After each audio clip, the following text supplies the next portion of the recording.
Ayo kanca-kanca do padha mrene yo nembang lan dongeng sing nyenengke ati mireng dongeng guru nambahi karamu hu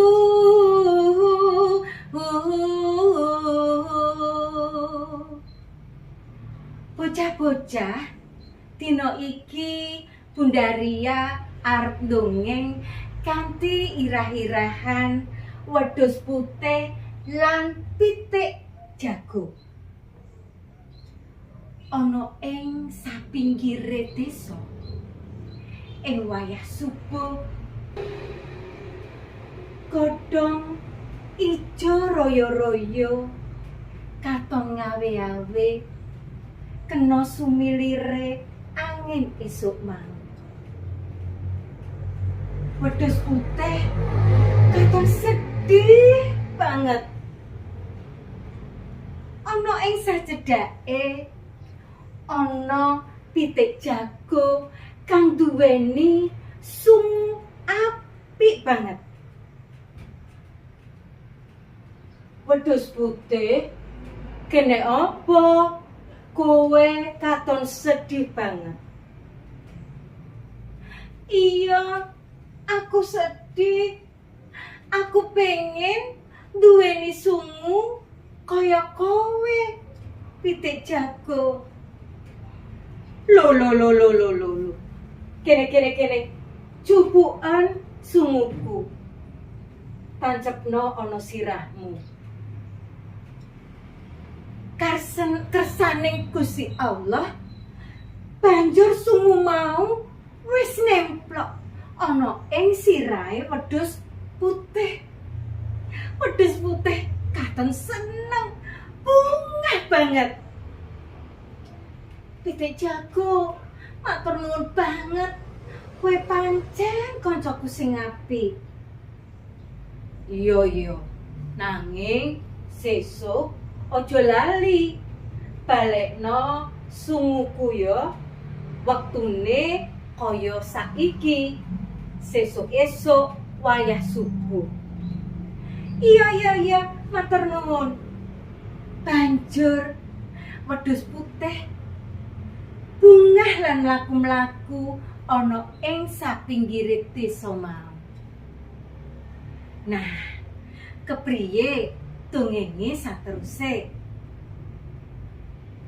Esuke bocah-bocah pitik jago mau celingak-celingu goleki wedhus putih. Guguruyuk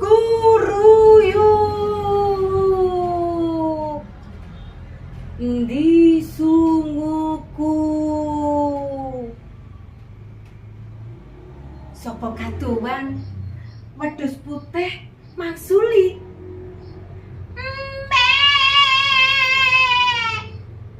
Emben.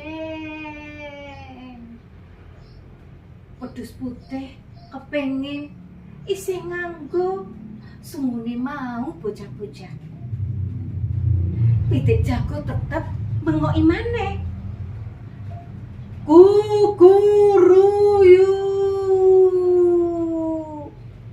Sansaya cedhak wedhus putih mau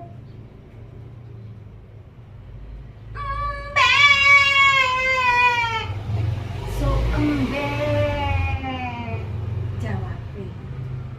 Wedhus putih kaget banget bocah-bocah.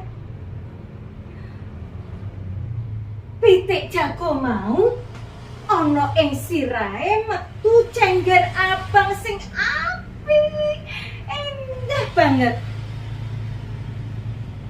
Loh. Pitik jago, coba sawangan ngilo ana ing kali kono. Ana sirahmu Allah pinaring ganti cengger sing apik banget ana ing sirahmu. Oh, coba. Oh, iya. Jebol Allah pinaring ganti. Oh, matur nuwun banget. marang Gusti Allah. Kowe iso tetep seneng gagah nganggo sunguku.